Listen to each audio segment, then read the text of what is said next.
제가 생각하기에는 구약 선지서 가운데 실은 가장 좀 어려운 선지서가 예레미야일 것 같아요. 그렇지만 그 안에 담긴 메시지는 명확하기 때문에 오늘은 그 핵심 메시지 하나를 좀 말씀을 드리려고 합니다. 그러나 저는 그 예레미야를 묵상하면서 지금 이 시대와 예레미야 상황이 굉장히 이렇게 흡사합니다.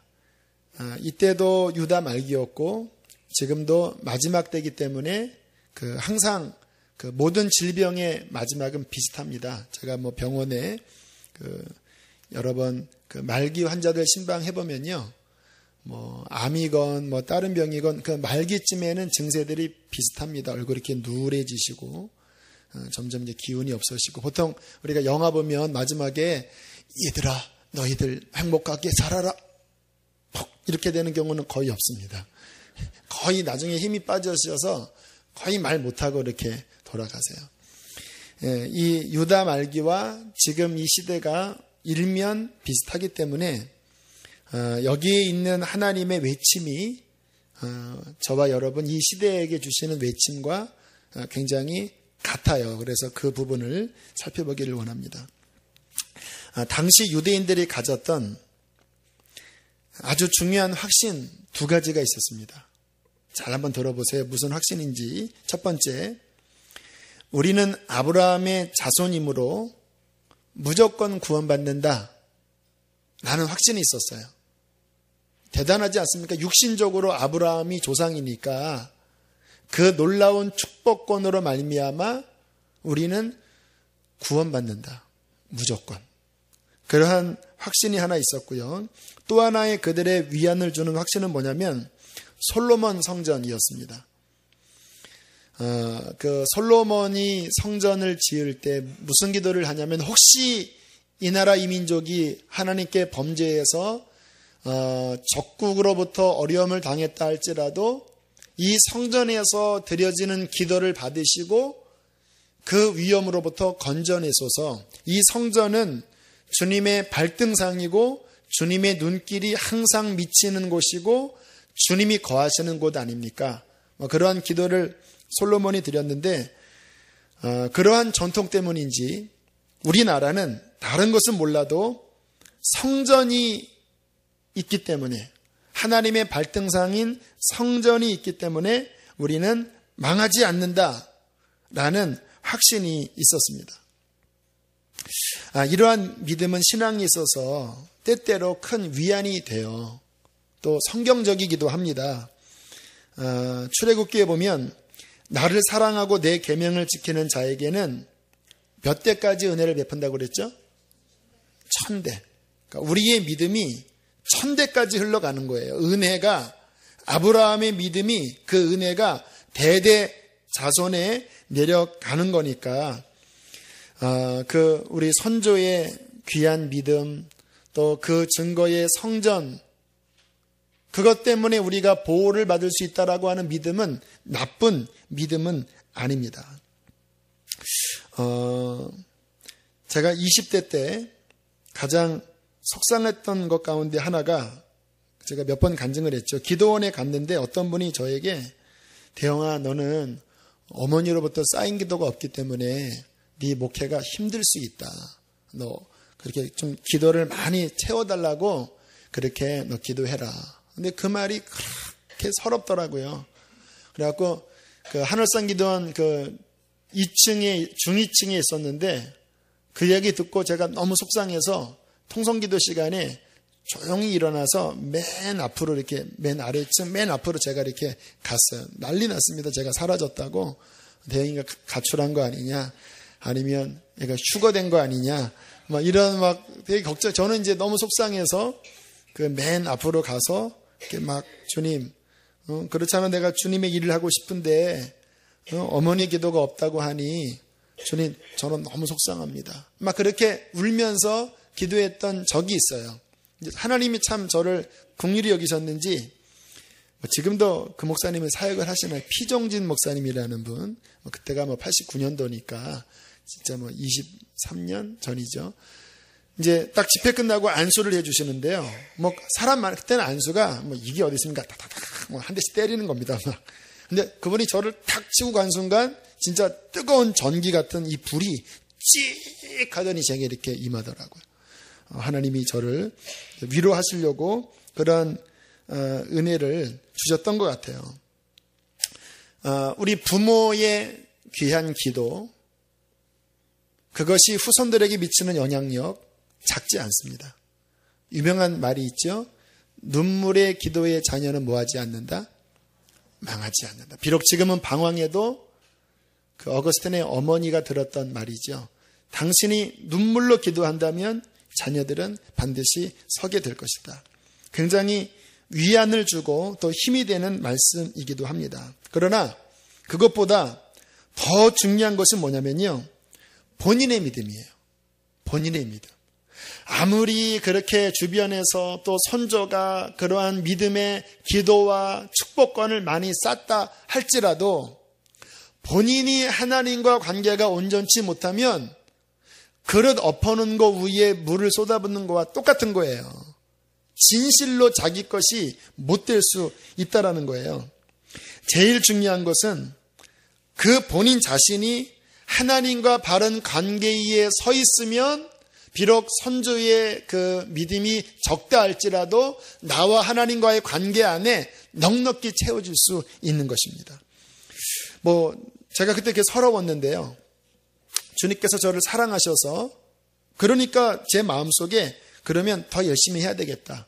그래서 열심히 기도하고 충성하고 했더니 하나님께서 비록 그 당시에 어머니의 기도는 없었지만 진짜 많은 분들이 저를 위한 기도를 쌓아주시더라고요. 그때부터 지금까지 기도하시는 지금 74세 되신 권사님, 그때 만나서 지금까지 불철주야 기도하는 게 그냥 대영이라 그럽니다. 우리 대영이 주님 목회 성공하게 해주세요. 토요일마다 산기도 올라가셔서 기도한대요. 또 날마다 거의 처리하시다시피 지난번에 우리 교회 이제 부목을 구한다고 했더니 계속 기도하신다고. 근데 아직 응답을 안 해주셨는데 그래도 그렇게 기도하는 분들을 하나님이 어머니 이상의 기도자들을 세워주시고 또 우리 장모님도 이제 기도하시는 어머니로 또 기도 열심히 하시는 분이시고 또 우리 누님도 변화되셔서 저를 위해서 그 권사님과 함께 이제 산기도 다니시고 그리고 지난 2년 전에 제가 암이 한 번 걸렸잖아요. 그때 그냥 기도를 이빠이 받았습니다. 5천 명의 교인들이 그냥 우리 강비영 목사님 선호목적께서 암이 걸렸습니다.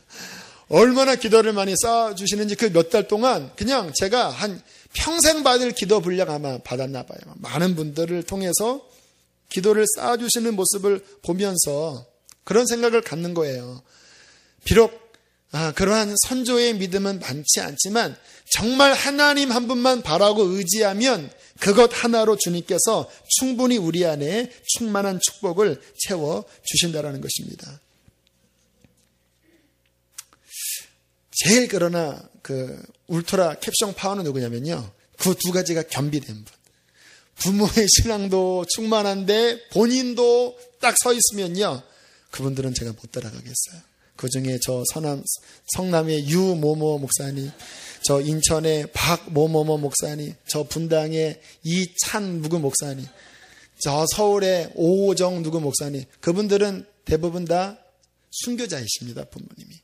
오정의 목사님도 할아버지가 순교자이시고 유기성 목사님도 할아버지가 순교자이시고 이찬수 목사님은 아버지가 개척교회 목사님이셨는데 40일 금식 기도하시다가 순교하시고 그리고 인천 방적교회 목사님의 그 할아버지는 거의 순교신앙이었대. 일제시대 때 막 공개적으로 그 시자참배 같은 거 반대하고 거의 성인이셨다고 그러더라고요. 그러한 믿음의 뿌리에 그 철두천미한 그 자녀들은요. 주여 감미가 신들매를 맺을 수 없는 귀한 그런 분들 보면 그런 생각을 해요. 아유 나는 못 따라가고 우리 그런 자녀나 이게 싼 거를 부어주고 네가 똑바로 서서 너 자녀나 잘하자. 그런 좀 자포자기하는 마음을 갖기도 하지만 그러나 아무튼 중요한 것은 본인 믿음인 거예요. 자, 이스라엘은 말할 것 없는 거죠. 정말. 그 이스라엘이 갖고 있는 이 태생적인 축복은요, 이게 도대체 뭐 아브라함이 본인의 조상이지요, 모세가 조상이지요, 거기에서 하나님의 율법을 받았지요. 도대체 그들이 기본적으로 갖고 있는 그 축복권은 말할 수 없는 축복권이에요. 그래서 이 성경의 이스라엘이 하나님과 조금만 바로 서면요, 감당할 사람들이 없습니다. 아시죠? 다윗이 하나님께 딱 바로 서니까 그냥 그 일대 전체를 다 제패해버리잖아요. 그러나 문제는 뭐냐면 자기 기만에 빠지는 거예요. 이게 이제 우리가 고민해야 될 겁니다. 하나님과 관계에는 바르지 않아요. 하지만 그들이 확신을 갖고 있어요. 우리의 조상이 아브라함이고 우리에게 솔로몬 성전이 있기 때문에 우리들은 괜찮을 거야. 겉으로는 신앙인 것처럼 보여요. 그러나 은밀한 내면에 있어서는 하나님 보시기에 기뻐하지 않는 온갖 죄악들을 저지르면서 그 본인의 죄가 자신을 정죄하지 않아요. 왠지 아세요? 헛된 확신이 있는 거예요. 무슨 확신입니까? 조상이 아브라함이고 성전이 있기 때문에 우리는 망하지 않아라고 하는 그럴듯하지만 거짓된 자기 기만의 확신이 회개를 시키지 않으면서 오히려 더 이 축복이 될 만한 것이 본인에게 안 좋게 작용하는 일들이 성경에서 발생되었다라는 것입니다. 그것이 오늘 예레미야 7장 상황이에요. 한번 보세요. 자, 1절부터 보겠습니다. 하나님이 극적인 장면을 연출하십니다. 1절에 보니까 여호와께로부터 예레미야에게 말씀이 임하니라 이르시되 2절을 읽겠습니다. 너는 여호와의 집 문에 서서 이 말을 선포하여 이르기를 여호와께 예배하러 이 문으로 들어가는 유다 사람들아 여호와의 말씀을 들으라. 자, 일부러 예루살렘 성전 문 앞에서 하나님이 선포하게 하십니다. 이렇게 선포하시는 거예요. 3절 4절을 읽겠습니다. 시작. 만군의 여호와 이스라엘의 하나님께서 이와 같이 말씀하시되 너희 길과 행위를 바르게 하라. 그리하면 내가 너희로 이곳에 살게 하리라. 너희는 이것이 여호와의 성전이라 여호와의 성전이라 여호와의 성전이라 하는 거짓말을 믿지 말라. 주님께서 3절에 말씀하시는 거예요. 네가 너 자신이 나와 바른 관계를 맺으면 그러면 너희가 이곳에서 영원히 살 수 있어. 그러나 그것이 되지 않는 가운데 너희들이 자기 기만에 빠지고 있다. 4절에 여기가 여호와의 성전이야.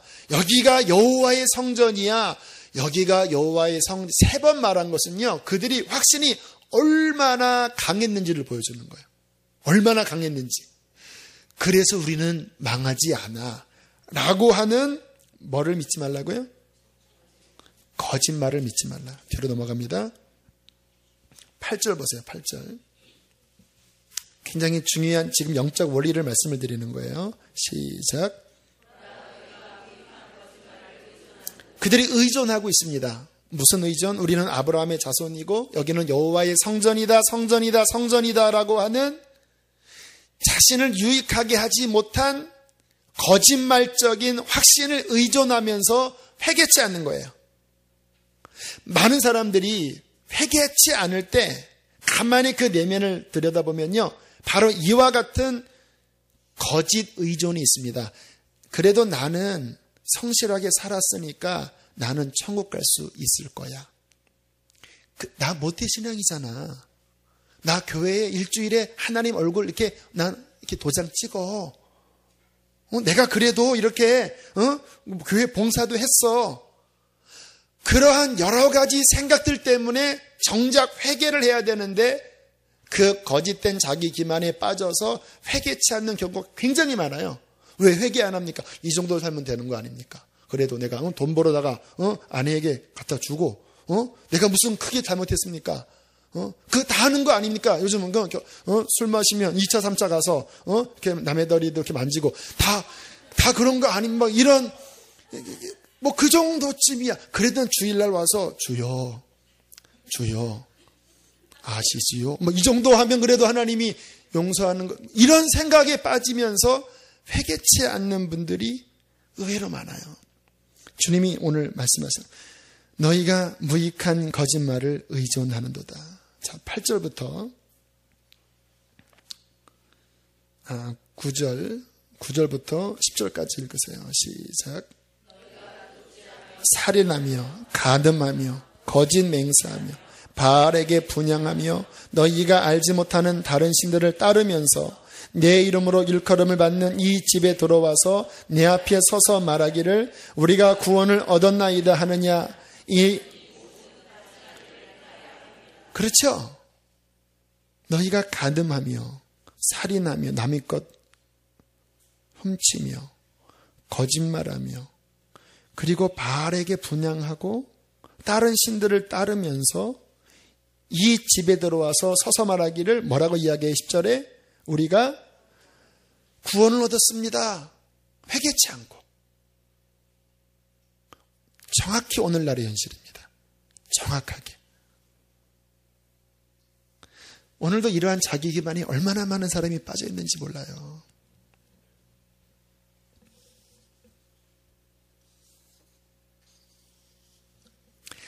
중요한 것, 하나님께서 우리에게 바라시는 것은요, 5절부터 오늘 읽었던 7절 말씀입니다. 진짜 믿음은 무엇이냐?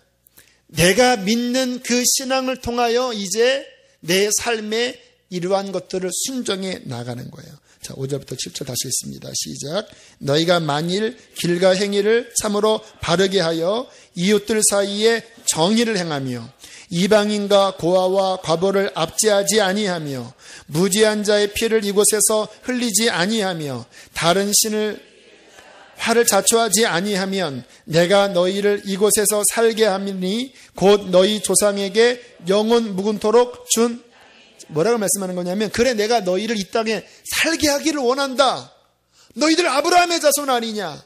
여기 예루살렘 성전이 있지 아니하냐. 그러나 너희가 간음하고 우상숭배하고 헛된 짓을 하면서 그 죄를 회개치 않고 성전에 나온다고 아브라함의 자손이라고 그게 되는 게 아니라 행위를 바르게 하고 정의를 행하고 이방인 고와 과부 그들을 압제하지 말고 무지한 자의 피를 흘리지 않고 우상숭배하지 않는 참된 믿음과 순종으로 하나님과 너 사이에 바른 관계에 있다고 한다면 성전의 축복이 이 믿음의 조상 아브라함의 축복이 다 너의 것이 될 거야.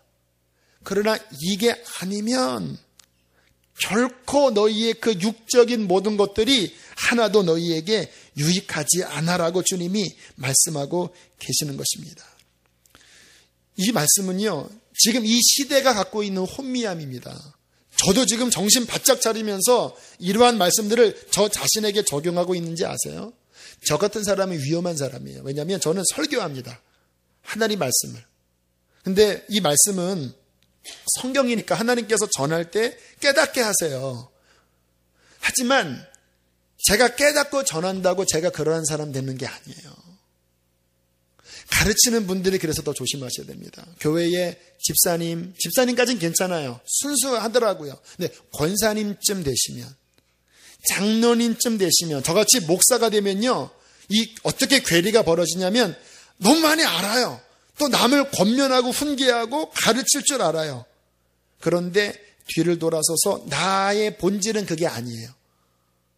그런데 우리는 어떻게 착각하냐면 본인이 설교한다고 그렇게 깨달았다고 본인이 정말 그러한 사람일 거라고 생각하는 경우가 예수님 당시의 바리새인의 모습이었다라는 거예요. 그래서 저는요, 계속 저 스스로 생각합니다.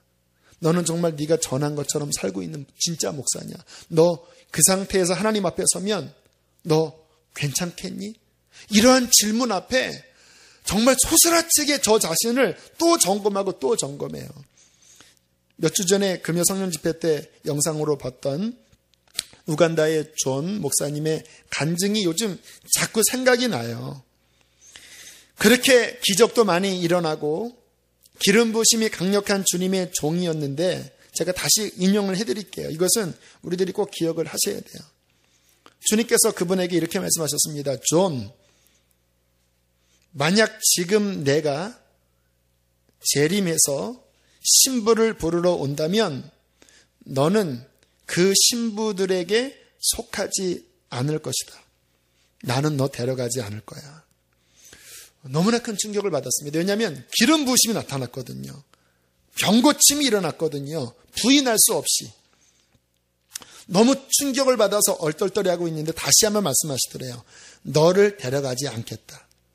성경에 주를 기다리는 자에게 주께서 나타나시겠다고 약속했다. 정말 아까 마라나타, 주 예수여 오소서, 그 말을 할 때 주님을 기다리는 사람들은요 정말 간절합니다. 주님, 정말 주님을 기다립니다.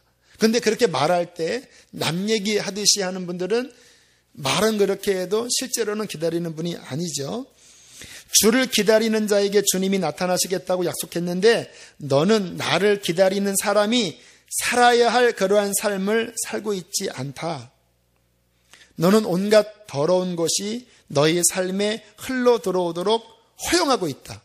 왜? 자기 기만에 빠져 있어요. 기름 부으심이 나타나고 병들이 고쳐지니까 나는 괜찮아.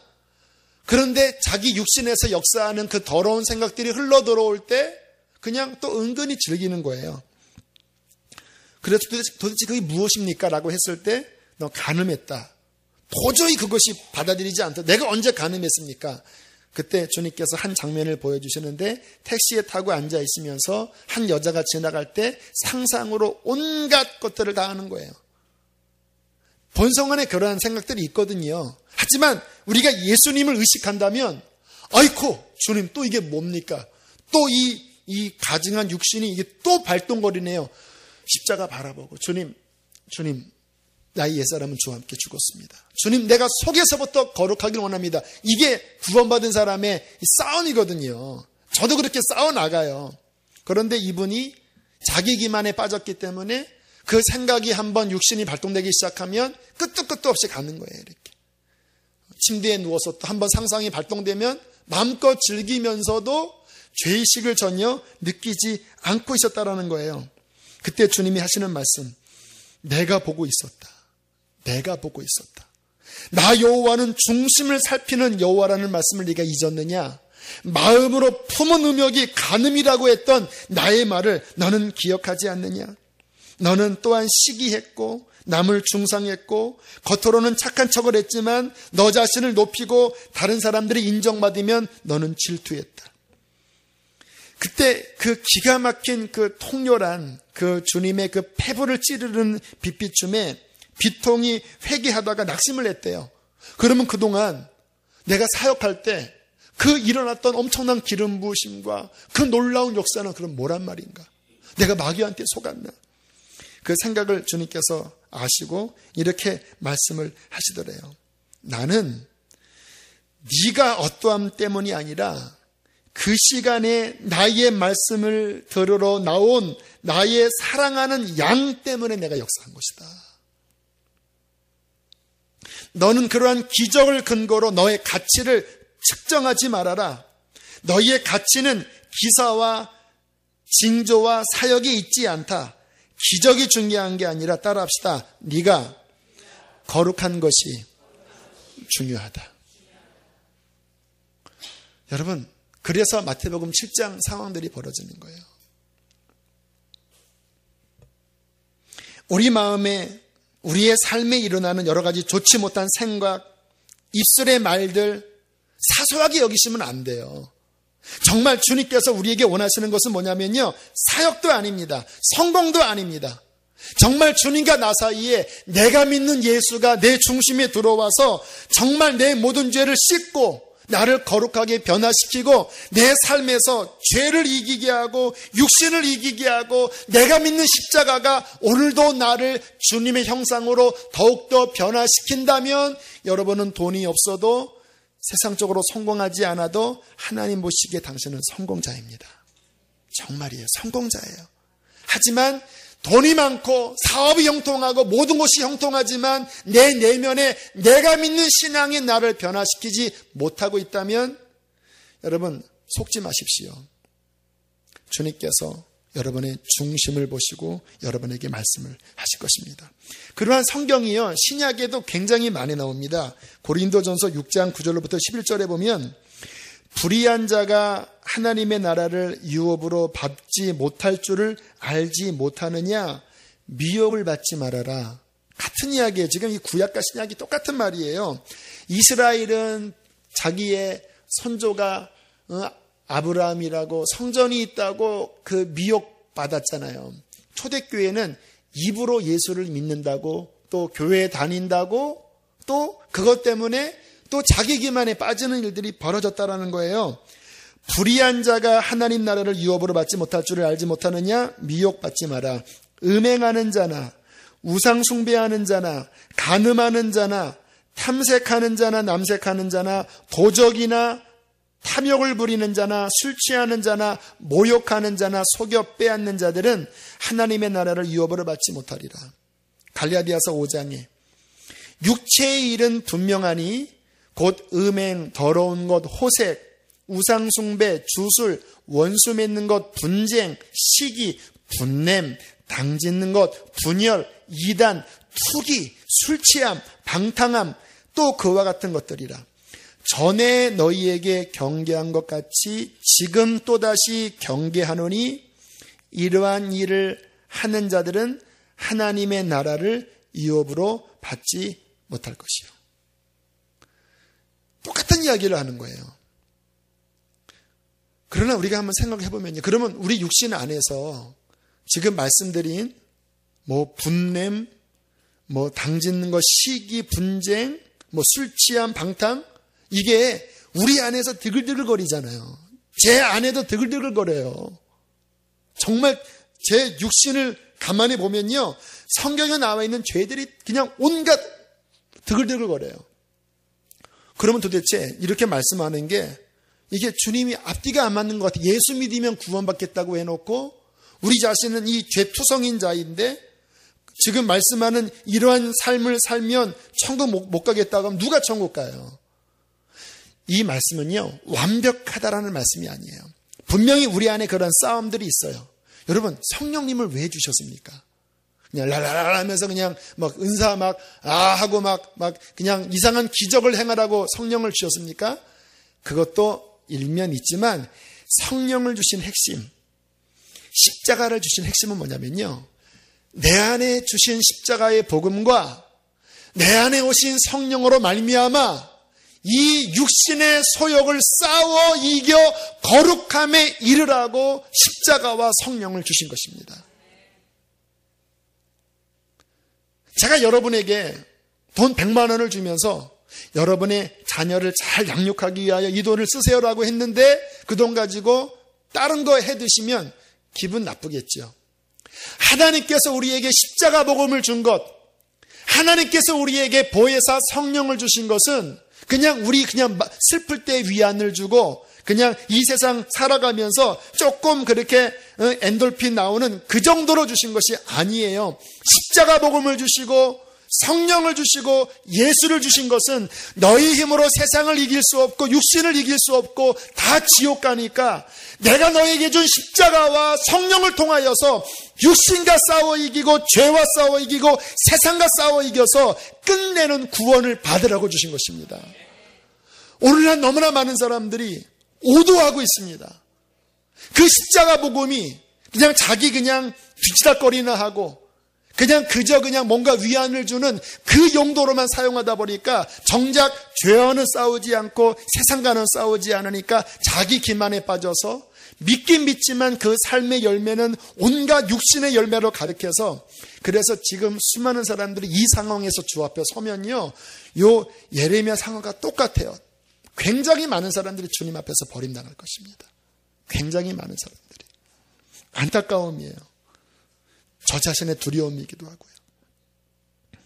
진정한 신앙생활이란 예수님을 믿고 변화되어져 가는 것입니다. 화를 많이 내던 사람이 화를 절제하기 시작하고, 남 이야기, 남 욕 많이 하던 사람이 내가 죄인이니 내가 누구 말하리 하면서 입술을 다물기 시작하고, 혹시 넘어졌어도 다시 하나하나 버려가면서 그 십자가의 좁은 길, 주와 동행하는 거룩한 길을 가는 것이 구원받는 자의 삶이에요. 얼마 전에 청년 중에 최동료라는 친구가 간증을 했습니다. 이 친구가 몸에 불치병이 있는데 호르몬의 이상으로 면역체계가 과잉으로 나를 보호해서 오히려 면역체계의 호르몬이 나를 죽이게 하는 이상한 병인 거예요. 몸이 점점 굳어지고요. 이게 더 발전이 되면 합병증으로 죽을 수도 있는 병인데 현대의학으로는 치료가 어렵다고 그래요. 너무 충격을 받았습니다. 그래서 아버지를 원망했대요. 이 병을 유전시킨 아버지가 밉다. 그래서 막 온갖 아버지에게 할 말 못할 만하고 방황하고 헤매다가 작년에 금요일 성령 집회에 와서 주님의 음성을 처음 듣고 이 친구가 주님 앞에 마음을 열기 시작했습니다. 그리고 지난 4월 달에 십자가 시리즈 설교에 그 십자가의 주님을 만나고 이 친구 간증문에 죄가 한 번에 그냥 싹 끊어졌다라는 거예요. 물론 뭐 넘어짐도 있었겠지만 그 전에 했던 그 음란함들 또 세상 더러운 것들이 십자가 복음으로 한 번에 끊어지고 더 중요한 것은 아버지와 화해했다라는 거예요. 근데 그 친구가 2주 전에 자문의 예배 끝나고 저에게 와서 그렇게 이야기를 해주더라고요. 목사님, 병원에 갔더니 저의 그 병 수치가 거의 정상으로 왔다고 의사가 이야기를 해요. 하도 의사가 의아해하면서 무슨 일이 있냐 물어보니까 제가 그렇게 대답을 했어요. 요즘 제가 화를 잘 내지 않아요. 그랬더니 의사가 하는 말이 화만 잘 내지 않아도 너의 그 정상에 가까운 수치가 유지될 것이다. 화만 잘 내지 않아도. 사람이 스트레스 받고 화내면 그것 때문에 굉장히 안 좋잖아요. 그에게 온 십자가의 복음이, 성령이 그 삶에 날카롭고 예민하고 분을 내고 원망했던 것들이 절제되어지면서 그의 육신도 하나님께서 회복시켜 주시는 것입니다. 여러분, 이처럼 우리의 삶과 마음이 변화되어져 갈 때 비로소 예수 믿는 것이 진짜가 되는 거예요.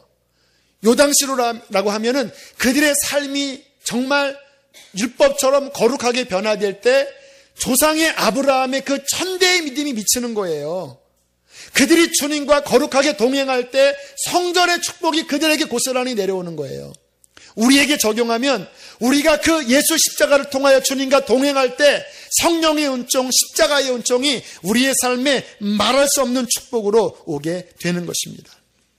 그러나 그 반대로 우리가 믿는다고 하는 신앙이 나의 삶을 변화시키는 그 능력으로 작용하지 않으면 우리는 자기 기만에 빠져서는 안 돼요. 제가 그래서요, 아무튼 끊임없이 또 잘못된 생각이 또 돌아가네. 또 십자가 바라보고 주님, 저 그 생각 안 할 거예요. 주님, 저는 주님 붙잡을게요. 하면 주님이 좀 도와주세요. 또 좀 실수했어도 주님, 저를 도와주세요. 주님 닮기를 원해요. 그렇게 몸부림치면서 때로는 넘어지지만 때로는 실수하지만 내 내면에서부터 내가 믿는 믿음이 주님 앞에 섰을 때에 자기 기만으로 작용하지 않도록 그렇게 하나님 앞에 달려가고 있습니다. 저와 여러분 모두 그렇게 되기를 축복합니다. 자, 그러면 또 하나 중요한 하나의 그 시금석, 좀 제가 그 잣대 하나를 알려드리기를 원하는데, 그러면 어떻게 자기 기만에 빠져 있는지 아니면 제대로 신앙생활을 잘 하고 있는지를 어떻게 알 수 있을까? 마태복음 7장에 보면 그날에 많은 사람이 주 앞에 와서 내가 주의 이름으로 뭐 병도 고치고 귀신도 쫓겨내고 뭐 선지자 노릇했습니다 했는데 그날에 밝히 이르되 불법을 행하는지 이렇게 말씀하신다고 그러거든요. 그러면 그날에 가서 드러나면 기회가 없는 거예요. 지금 우리가 이 땅에 살아있을 때가 기회입니다. 신앙생활 잘할 수 있는, 회개를 할 수 있는 기회예요. 지금 알아야지 그날에 알면 어떡해요. 그래서 제가 이 자리에 서 있는 거예요. 지금 저도 깨닫고 여러분도 깨달으라고 말씀을 지금 이렇게 열어서 성령을 의지해서 전하는 거예요. 주님 안에 있는 사람과 이 은혜에서 끊어져 자기 기만에 빠져 있는 사람에게 나타나는 공통적인 특징이 한 가지가 있습니다. 과거나 지금이나 주님 안에 있는 사람들은 요 반응을 하고 주님과 끊어진 사람은 이 반응을 해요. 그게 뭐냐면요, 하나님 말씀에 대한 반응이에요. 이 구원받은 사람들은요, 지금 같은 말씀이 들려질 때 두려움을 느낍니다. 공포라는 이야기가 아니라 거룩한 두려움이 느껴요. 주님, 그러면 내가 그렇게 되면 어떡하지요? 주님, 저는 그렇게 되고 싶지 않습니다. 라고 내 마음속에 accept하는, 수용하고 받아들이고 그 말씀을 애통하게 붙잡는 마음으로 갈 때는요, 지금 여러분이 어떠한 죄 가운데 있다 할지라도 내 마음에 하나님의 말씀을 받아들이는 방향, 그래, 내가 입술로 또 죄졌지, 내가 또 비판했지, 내가 또 시기했지, 내가 또 중상모략했지, 내가 또 혈기 부렸지, 주님, 내가 바로 그와 같은 자이네요. 주님, 이러한 태도를 갖고 있는 사람은요, 주님 안에 있는 사람들이에요. 그분들에게는 언제나 소망이 있습니다. 왜? 그 말씀이 내가 겸손한 마음으로 받아들임을 통하여 그 말씀이 우리를 변화시켜 줄 것입니다. 이런 말 들으면 속에서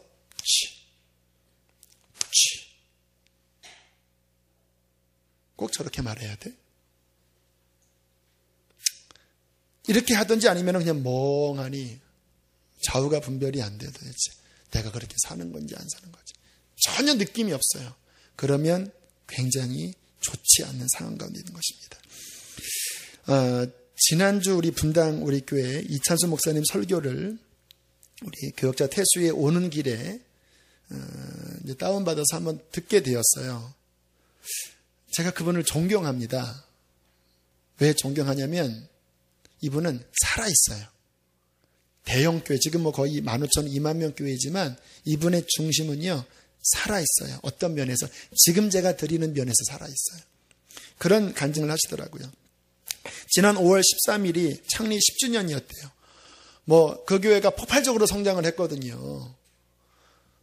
지금, 우리나라 한국 교계의 차세대 지도장 1위가 이찬수 목사님입니다. 목회와 신학의 차세대 지도자 그 순위 뽑을 때 이찬수 목사님, 유기성 목사님 이렇게 순위로 나갔어요. 누가 1등이라고는 가봐야 알겠지만 아무튼 그냥 그 목회와 신학에서는 첫 번째가 이찬수 목사님이었어요. 보통 이제 그 정도 되면 성공했잖아요. 한국교회 이제 오카노 목사님 다음으로 오카노 목사님이 어떤 영성을 이어받은 어떤 그런 느낌이거든요. 그러면 이제 그 마음이 이제 됐다 싶을 수 있어요. 근데 이분은요, 지금 제가 드린 두렵고 떨리는 마음이 있어요. 지난 5월 13일 10주년이 되면서 교회가 아주 들썩들썩거리는 행사를 했다라는 거예요. 그 분당 중앙공원에 만 몇몇 천 명이 모여서 거기에 연예인들이 와서 재능 기부를 하고 공연을 하고 또 얼마나 질서 정연하고 길거리에 휴지 하나 떨어지지 않을 정도로 그냥 그 모습을 보고 그 경찰관들이 정말 대단한 교회다. 그리고 인도에 학교를 세우려고 헌금을 했는데 7억이나 헌금이 거쳐져서 얼마나 그것 때문에 하나님께 영광을 돌렸는지 그 황홀한 10주년에 거의 15,000, 2만 명 되는 교회의 그 놀라운 부흥을 경험한 그 다음 날 5월 14일부터 마음에 성령께서 잠 못 이루는 어떠한 영적인 지적을 해주셨다라는 거예요. 너희 교회가 지금 좋은 것 같지? 겉으로 문제가 없는 것 같지? 내면의 깊은 곳으로 들어가면 이러한 문제 저러한 문제 또 알게 모르게 분열이 있고 그런 것들을 보여주기 시작하는데 너무너무 힘드셨다라는 거예요. 하나님, 이 정도면 잘한 거 아닙니까? 왜 그렇게 나를 못 살게 고시냐고. 그 다음부터 2-3달 동안에 2달 동안이죠. 얼마나 그것 때문에 시달리는지. 지금 외면적으로는 최고의 전성기인데 내면에 성령께서 주시는 이 모든 것들은 말할 수 없이 하나님의 그 몰아세우심에 견딜 수 없는 괴로움을 느끼다가 며칠 전 새벽 3시에 눈을 떠서 하나님 앞에 기도할 때 그러한 기도를 드리면서 결단을 하셨다는 거예요. 교회 숫자 줄여야 되겠다. 앞으로 10년 동안은 더 이상 교회가 늘어나는 이게 중요한 게 아니라 10년 동안은 철저하게 훈련을 시켜서 10년 뒤에는 이제 이 교회를 반으로 줄이고 4분의 3이 나가서 정말 주변에 있는 어려운 교회를 세우고 일로도 좀 오세요. 주변에 있는 교회들도 세우고, 우리도 보내야죠. 농담입니다. 우리도 보내야지. 저도 뭐 그렇게 우리도 보낸다는 생각했는데 4분의 3을 파송하고, 그리고 지금 서연에 교육관이 있는데 그것도 팔아서 한국교회 정말 귀한 일을 하다가 마지막에 다 그렇게 흩고, 그리고 그러면서 드는 생각이, 이 어려운 시절에 주로 이제 그렇게 교회 상처받고 한 분들이 다 글로 많이 갔거든요. 너희 교회만 그렇게 사람이 늘어나고 배부른 게 그게 옳은 거냐? 그렇더라. 여러분, 그게 이 목회자도 이 욕심이 있기 때문에 점점 10,000명 돼도 또 20,000명 이런 마음이지, 그런 마음 갖는 게 정상적인 마음이 아니거든요. 그러면서 마지막에 막 눈물을 흘리면서 나도 사람 나가는 게 나도 원치 않지만 그러나 그것이 살 길이라고 말씀하시는 걸 들으면서 이분은 살아있다.